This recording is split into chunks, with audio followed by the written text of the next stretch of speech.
دوستو، آج اس ویڈیو میں ہم بات کریں گے ایک ایسے جنتی کھانے کے بارے میں جو بنی اسرائیل کے لیے اللہ تعالیٰ نے آسمان سے اتارا۔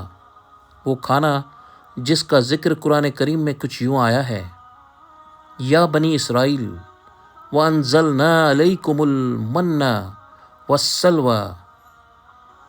ترجمہ: اے بنی اسرائیل، ہم نے تم پر من و سلوہ اتارا۔ جی ہاں دوستو، یہ وہی جنتی کھانا ہے جس کے بارے میں ہم آج اس ویڈیو میں تذکرہ کریں گے۔ من و سلوہ کیا تھا اور اس کا کیا ذائقہ تھا، اور اللہ تعالیٰ نے اس کو کیوں اور کن پر اتارا تھا۔ لہٰذا آپ لوگوں سے گزارش ہے ہماری اس ویڈیو کو پورا ضرور دیکھیں، اور جن حضرات نے ہمارا چینل ابھی تک سبسکرائب نہیں کیا وہ جلدی سے سبسکرائب کر لیں۔ دوستو، جب حضرت موسیٰ علیہ السلام 6 لاکھ بنی اسرائیل کے افراد کے ساتھ میدان طیہ میں مقیم تھے تو اللہ تعالیٰ نے ان لوگوں کے لیے آسمان سے 2 کھانے اتارے۔ ایک کا نام من اور دوسرے کا نام سلوہ تھا۔ من بالکل سفید دودھ کی طرح اور شہد جیسا میٹھا، جو آسمان سے اوس کی بوندوں کی طرح نازل ہوتا تھا، پھر پیڑ پودوں اور چٹانوں پر برف کی طرح جم جایا کرتا تھا، اور پھر یہ لوگ اس پر سے اتار کر کھایا کرتے تھے۔ اور سلوہ ایک طرح کا پرندہ ہوتا تھا، بٹیر کی طرح آسمان سے نازل ہوتا تھا۔ لوگ اسے پکڑ کر بھون کر اپنے کھانے کے لیے استعمال کرتے تھے۔ یہی وہ جنتی کھانے تھے جن کو اللہ تعالیٰ نے حضرت موسیٰ علیہ السلام کی دعا کے بعد بنی اسرائیل کے لیے عطا کیے تھے۔ اس من و سلوہ کے بارے میں حضرت موسیٰ علیہ السلام کا یہ حکم تھا کہ روزانہ تم لوگ اس کو کھا لیا کرو، اور کل کے لیے اس کو ہرگز ذخیرہ مت کرنا۔ مگر بعض لوگوں کو یہ ڈر لگنے لگا تھا، اگر کسی دن من و سلوہ نہ اترا تو ہم لوگ اس چٹیل میدان میں بھوکے مر جائیں گے۔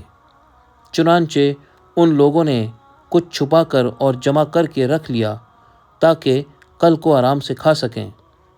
تو نبی علیہ السلام کی نافرمانی کی وجہ سے ایسی نحوست پھیلی کہ جو کچھ ان لوگوں نے کل کے لیے جمع کیا تھا وہ سب سڑ گیا، اور آئندہ کے لیے من و سلوہ اترنا بند ہو گیا۔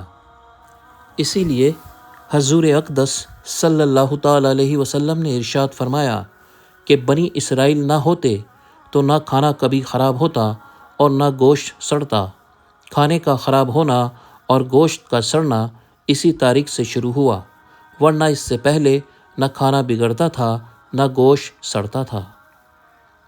اللہ تعالیٰ نے بنی اسرائیل پر اپنی نعمتوں کا شمار کرتے ہوئے قرآن کریم کی سورہ آل انعام میں ارشاد فرمایا ہے: اے بنی اسرائیل، ہم نے تم کو تمہارے دشمن سے نجات دی، اور طور کے دائیں جانب میں نے تم سے وعدہ لیا اور تم پر من و سلوہ نازل کیا۔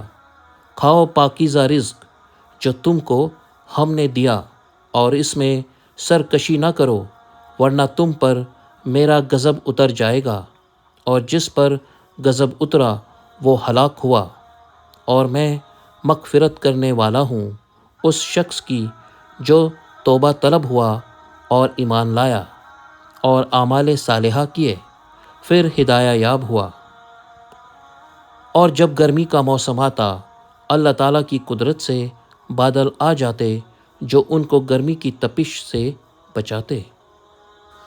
دوستو، یہ تو صرف اللہ تعالیٰ ہی جانتا ہے کہ من و سلوہ کا ذائقہ حقیقت میں کس طرح کا تھا، کیونکہ دودھ سے زیادہ سفید اور شہد سے زیادہ میٹھا اس کی کلپنا ہم نہیں کر سکتے، کیونکہ یہ بات ہماری سمجھ سے دور ہے۔ لیکن قرآن کے مطابق بنی اسرائیل اس کھانے سے تنگ آ گئے تھے اور کہنے لگے: اے موسیٰ، اللہ سے ہمارے لیے دعا کرو کہ ہمارے لیے اس کھانے کا انتظام کرے جو زمین سے اگتا ہو۔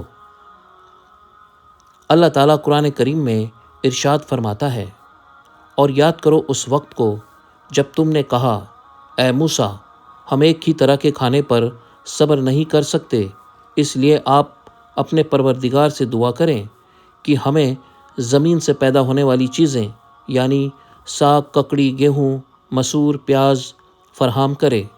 تو موسیٰ نے کہا، کیا تم بہتر چیز کے بدلے معمولی چیز لینا چاہتے ہو؟ پھر اللہ تعالیٰ کی طرف سے مشقتیں اور رسوائیاں ان لوگوں پر نازل کر دی گئیں، اور جب بنی اسرائیل کو پیاس لگی، پانی کی طلب ہوئی، تو انہوں نے موسیٰ علیہ السلام سے فرمایا کہ اے موسیٰ، ہمارے لیے پانی کا انتظام کرو۔ تب موسیٰ علیہ السلام نے اپنی قوم کے لیے اللہ تعالیٰ سے پانی مانگا، تو اللہ نے حکم دیا کہ اپنی لاٹھی کو پتھر پر مارو، اور موسیٰ علیہ السلام نے ایسا ہی کیا تو 12 چشمے پھوٹ پڑے، اور تمام لوگوں نے اپنا اپنا گھاٹ معلوم کر کے پانی پیا، اور جانوروں کو بھی پلایا اور کچھ جمع کیا۔